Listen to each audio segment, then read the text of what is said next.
जय श्री कृष्ण दोस्तों, राधे राधे। दोस्तों, आज मैं एक ऐसी बातें बताने जा रहा हूँ आपको जो आपको विश्वास नहीं होगा, लेकिन ये सत्य है। दोस्तों, क्या आप विश्वास करते हैं कि भगवान की चमत्कारी शक्तियाँ होती हैं? क्या आप ये मानते हैं कि भगवान की कृपा भी भक्तों पर होती है? यदि नहीं मानते हैं तो इसको ध्यान से सुने। और जो लोग अभी तक मेरे इस चैनल को अभी तक सब्सक्राइब नहीं किए हैं तो ध्यान से कर लें, क्योंकि कुछ ऐसी बातें बताने जा रहा हूं दोस्तों जिसको सुन के आपके जो है वाकई में होश उड़ जाएंगे। और ये केवल कहानी नहीं है, एक सत्यता है।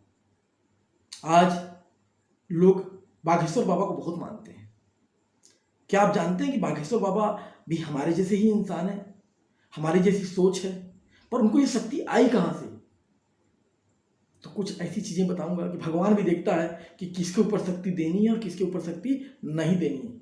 बोला जाता है कि उनके ऊपर उनके गुरु का और उनके माता पिता का जो है बड़ा ही असीम कृपा है, और साथ साथ उनके जो दादा थे उनके दादा का भी उनके ऊपर असीम कृपा है, जिसकी वजह से भगवान की कृपा तो बनेगी ही बनेगी।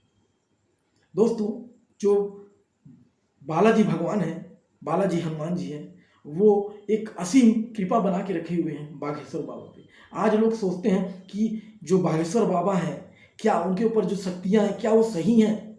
क्या उनकी शक्ति जो है कोई प्रपंच नहीं, एक जो है छलावा नहीं, क्या वाकई में सही है? तो हाँ दोस्तों, ये सही है। आपको बता दूं, कुछ ऐसी घटना हुई बाबा के बारे में कि जिनको सुन करके आप भी हैरान रहेंगे। मैं मानता हूं कि उनके अंदर शक्तियां, अब जो उनको महसूस की है वो भी उनकी शक्तियों को जानते हैं। वो कोई फेक नहीं है कि वो कुछ भी बता दे। वो जो बोलते हैं उनको जो है बालाजी भगवान ही बुलवाते हैं। उन्हें खुद को नहीं मालूम होता कि वो क्या बोलने जा रहे हैं। आपको इसका एक उनके जीवन के बारे में कुछ ऐसे पहलू को बताऊंगा जिसे सुन करके भी आपको अच्छा लगेगा। दोस्तों, एक बार की घटना है कि जो बागेश्वर बाबा हैं, वो छोटे में इतने निर्धन थे कि उनके पास एक पैंट शर्ट के सिवाय और दूसरा कपड़ा नहीं होता था। खाने के लिए बड़े मुश्किल से अन्न आते थे। गरीबी बहुत ज़्यादा थी, चरम सीमा पे पहुंच गई थी। जो आज बागेश्वर धाम लगता है, एक समय में उनके दादाजी लगाया करते थे। आज जो सोशल मीडिया का समय चल रहा है, जिसमें काफ़ी ट्रोल होते हैं, काफ़ी लोग जानने लगे हैं, ऐसा नहीं दोस्तों कि ये अभी कुछ वर्षों से लगा रहे हैं, बल्कि इनकी दादा के समय से लगाया जा रहा है। ये अलग बात है कि तब मीडिया नहीं होती थी, तब उतना फुटेज नहीं लिया जाता था, उतना कवरेज नहीं किया जाता था। तो दोस्तों, उस समय इनकी बहुत गरीबी की हालत थी। ये किसी समय में मथुरा जाना चाहते थे सीखने के लिए, पीठ लेने के लिए, ज्ञान लेने के लिए, विद्यापीठ सीखने के लिए, मंत्र साधना के लिए, लेकिन कुछ पैसे की वजह से ये जा नहीं पाए। लोगों ने इनका हेल्प नहीं किया, इनकी सहायता नहीं की। ये कईयों से गुहार किए कि मुझे पैसे चाहिए, लेकिन बोलते हैं जब गरीबी होती है व्यक्ति की तो उस वक्त कोई सहायक नहीं होता है, केवल खुद को लड़ना होता है। आज जब सौभाग्य जागता है दोस्तों, तो दुनिया के हर वो व्यक्ति खड़ा हो जाता है सामने, सब मदद करते हैं, सब ऐसा जताते हैं कि मानो आपके मित्र हैं। उस दौरान इनकी कोई सहायता करने को तैयार नहीं था। बड़े मुश्किल से पेट भरता था, क्योंकि पिताजी बहुत कुछ करते नहीं थे। दादाजी की बनाई हुई थी, दादाजी ने जो अर्जन किया था वो दादाजी ने किया था। बड़े गरीबी से, बहुत गरीबी से इनका जीवन चला। एक दिन माँ गुस्से में आकर बोली कि जाओ बेटा, अपने दादा से जाकर बोलो कि कुछ हो पैसे रुपए तो मदद कर दें, क्योंकि गरीबी में कैसे चलना होगा। शुरू से ही जो बाबा जी थे, जो बागेश्वर बाबा थे, शुरू से बहुत ज़्यादा चपल थे, बोलने में, वाक्पटुता में बहुत ज़्यादा तेज थे। जैसा कि आज हम ऐसे बचपन में कहीं और ज़्यादा थे, क्योंकि बचपना तो वाक्पटुता और चपलता का ही नाम होता है। ये जोश जोश में गए और दादाजी के पास जाकर बोले कि दादाजी, जो भी गड़ा धन है हम को दे दो, ताकि उस पैसे से हम लोगों का घर का खर्चा चल सके। हमारी बहुत गरीबी का समय है। दादाजी शायद किसी से बात कर रहे थे। दादाजी के सामने कोई खड़े होकर इतनी बात बोलने लायक कोई व्यक्ति नहीं होता था घर में, पर ये बोलने में तेज तर्रार थे। दादाजी मुस्कुराए और दादाजी बोले कि चलो कोई बात नहीं, तुम शाम को मिलो। दादाजी के पास जब ये शाम को गए तो दादाजी बालाजी की मंदिर में ले जा करके इनको जो है खड़ा कर दिए, और भगवान की जो चरणों में ले जा करके कुछ कानों में कुछ मंत्र बोले। ऐसा बोला जाता है कि वहाँ जा करके जब इन्होंने बोला, भगवान से पहली बार मुलाकात की, तो कुछ इनकी आंखों में एक अजीब सा रोशनी आया, वाइट लाइट, और ये थोड़ा अचंभित भी रहे, और कुछ देर बाद ये जो है मूर्छा गया, बेहोश हो गया। उसके बाद दादाजी इनको लेकर गए, और दादाजी जो है से इन्होंने जब होश आया और इन्होंने बताया कि दादाजी मैंने कुछ ऐसी प्रकाश अपने आंखों के सामने देखा जो गायब हो गया और उसके बाद ये बेहोश हो गए, और कुछ ऐसी बातें अपने दादाजी को बताई जो शायद दादाजी और इन्हीं को मालूम थी। दादाजी ने तो उतना ध्यान नहीं दिया, फिर बाद में ये घर चले गए। जब ये सवेरे घर गए, माँ ने पूछा कि बेटा बात हुई दादाजी से, तो इन्होंने बताया कि माताजी मैंने दादाजी से सब बात किया, लेकिन दादाजी मंदिर लेकर गए थे और बालाजी के मंदिर ले जा करके जो है वहाँ दर्शन कराया। उसके बाद जो घटना उनके साथ घटित हुई उसके बारे में ये पूरी बात अपनी माताजी को बता दी। फिर क्या था फाइनली, माताजी ने कुछ नहीं बोला। कुछ दिनों के बाद जिंदगी ऐसी चलती रही, गरीबीपूर्ण, लेकिन अब इनके जीवन में बदलाव आने लगा। बोलते हैं ना कि भगवान की कुछ कृपा थी जो इसी माध्यम से मिलनी थी। अब ये जब जाते थे और कोई व्यक्ति दिखता था तो ये अपने दोस्तों को मजाक मजाक में बोलते थे कि देखो बगल वाला जो व्यक्ति आने आ रहा है वो मेरे पास आकर के ऐसे ऐसे सवाल करेगा। ये बिना चिट निकाले उसका ही बता देते थे कि ऐसा उसके मन में प्रश्न आएगा। इन्हें लगता था कि मजाक में मुंह से जो भी आया ये बोल देते थे। फिर बाद में ये प्रतिभा बढ़ती चली गई। महज कुछ वर्षों में ही जो है ये स्कूल जाने लगे। स्कूल जाते थे और टीचर जब आता था तो इन्हें ये मालूम चल जाता था कि टीचर आकर के अब कौन सा सवाल करेगा और गणित के कौन से पन्ने का कौन सा क्वेश्चन इनको देगा। ये दोस्तों को पहले ही बता देते थे कि देखो अब हमारे गुरुजी आएंगे, अब गुरुजी अभी यही सवाल करेंगे। चाहे वो हिंदी का हो, चाहे भूगोल का हो, चाहे गणित का हो, चाहे सामाजिक अध्ययन हो, कुछ भी हो, ये टीचर को तुरंत पकड़ लेते थे और टीचर भी वही पूछता था जो ये पहले से प्रिडिक्शन या भविष्यवाणी करके रखते थे। अब देखने की बात यह थी कि लोग इनको जो है बोलते थे, मजा बनने लगा इनका, लोगों के बीच में तारीफ होने लगी और ये भी मुस्कुरा के ही बताया करते थे। लेकिन अभी तक इनको जो है इनको ये सत्यता नहीं लग रहा था कि ये कैसे बोल लेते हैं ये सब चीज़ें। फिर बाद में क्या हुआ कि ये अपने दादाजी को सब बात बताई जाती कि दादाजी आजकल मैं जो भी मुझे पूर्वानुभास होता है मैं वैसा ही बोल देता हूँ और वो व्यक्ति वैसा ही कृत्य करता है। दादाजी को सारी घटनाएं पूरी बताया इन्होंने। दादाजी सुन के आश्चर्यचकित हुए और दादाजी ने बोला कि बालाजी भगवान अब आपको ले लिए बेटे, अब आप बालाजी के हो गए और बालाजी आपके हो गए। भगवान सब पर ऐसी असीम कृपा नहीं बनाता है, आप पर बनाया है। आज से आप जो है बालाजी की धरोहर है। अब बालाजी भगवान जो है हनुमान जी आप पर एक असीम कृपा बना के रखे हैं। तो बच्चे आज से आप कोई भी गलत कृत्य मत करना और बालाजी के लिए जीवन समर्पण कर दो। ये अपने दादाजी को वचन दे दिए कि मैं अब बालाजी के ही बालाजी के ऊपर ही अपने जीवन को समर्पण करता हूँ। और कुछ सालों बाद दादाजी का निधन हो गया। धीरे धीरे जैसे जैसे बड़े होते गए इनकी ये प्रतिभा भी बड़ी होती गई।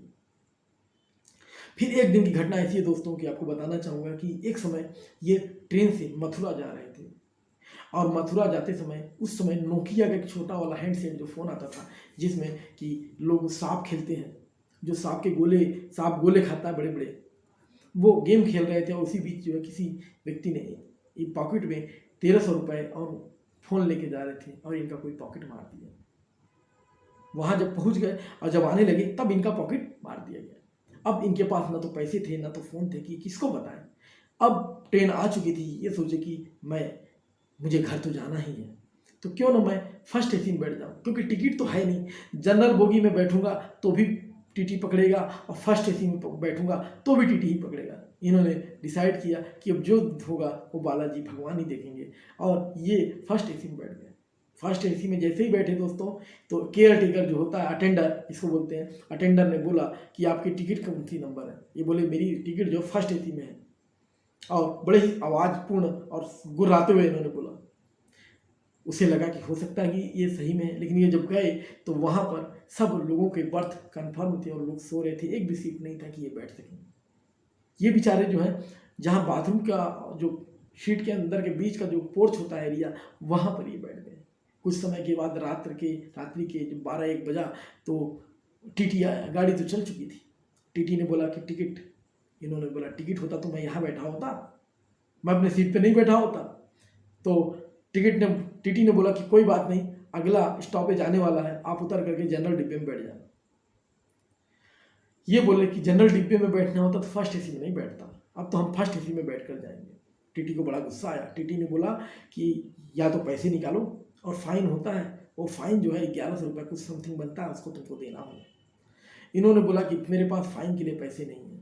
तो बोले उतर जाओ। ये बोले मैं उतरूंगा भी नहीं। टीटी ने बोला कि तुम मुझे जानते नहीं हो क्या, अभी मैं तुम्हें गिरफ्तार करवा दूंगा रेलवे पुलिस जो है सुरक्षा बल के द्वारा, और 6 महीने की तुम्हें जेल होगी। इनके दिमाग में आया कि कहीं वाकई में अगर मैं गिरफ्तार हो गया तो घर की बहुत बदनामी होगी। ये बड़ा ही आश्चर्यचकित थे कि अब क्या करूं, इज्जत भी प्यारा था।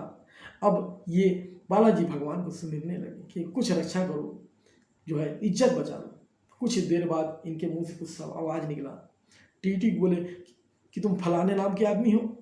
टीटी ने बोला उसमें कौन सी बड़ी बात है, मेरे ऊपर जो मेडल है जो लगा हुआ है उस पर तो लिखा हुआ है मेरा नाम, दिखता नहीं क्या। बोले तो तुम्हारे पिताजी का नाम ये है। तो बोले तुम मेरे पिताजी को कैसे जानते हो। अब वो टीटी थोड़ा सा सब पका गया। बोला तुम पिताजी का, अरे बोले मैं तो तुम्हारी वाइफ को भी जानता हूँ, धर्मपत्नी को भी जानता हूँ, तुम्हारी धर्मपत्नी का नाम ये है। बोले अरे महाराज। अब वो थोड़ा और झुकने लगा, विनम्र होने लगा।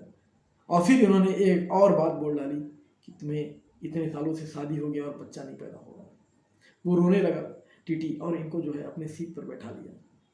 सीट पर बैठाने के बाद रात भर इनकी खातिरदारी किया, इनको चाय कॉफ़ी सब पिलाया। ये भी पीते गए, क्योंकि ये तो शुरू से मस्त मौला थे, चपल थे। ये कभी सोचते नहीं, गलत बोलते थे।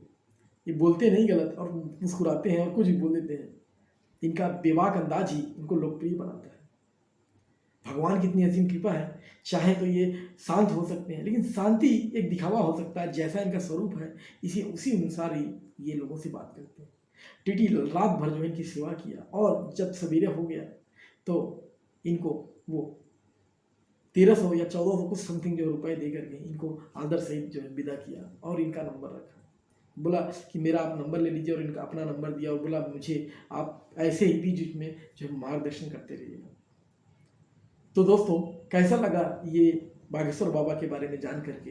तो आपको बता दूं कि बागेश्वर बाबा केवल एक बाबा ही नहीं, इनके ऊपर एक आम इंसान ही है, लेकिन जब ये बोलते हैं तो स्वयं बालाजी भगवान इनके मुख पे विराजमान हो जाते हैं, और इन्हें जैसा संदेश देते हैं, जैसी इनके अंदर इच्छा प्रकट करते हैं, वैसा ही ये बोलते हैं। ये अपने मन से कुछ नहीं बोलते।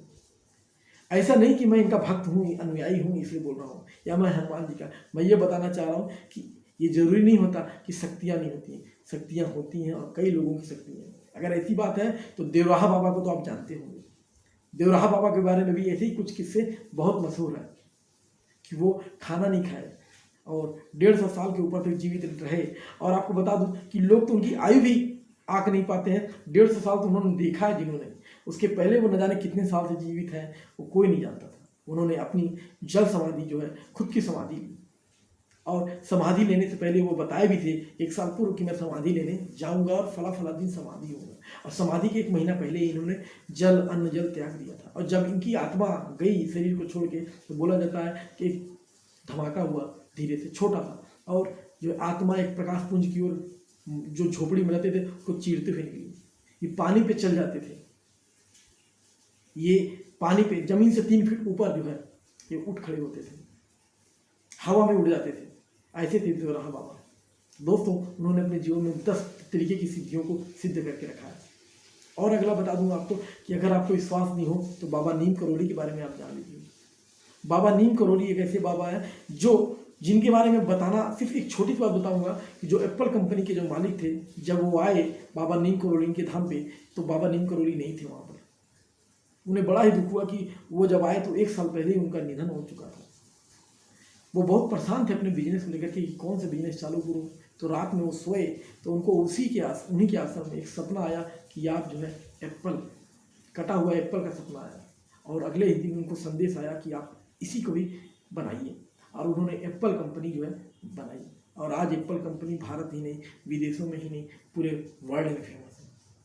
तो दोस्तों ऐसे थे बाबा नीम करोली। बाबा नीम करोली की तो शक्तियाँ इतनी थी कि आपको मैं बता नहीं सकता, मेरी सोच और मेरी समझ से परे है। तो दोस्तों अगर ये वीडियो आपको अच्छा लगा हो तो आप जरूर जो है मेरे चैनल को लाइक शेयर और सब्सक्राइब करना ना भूलें। जय श्री कृष्ण।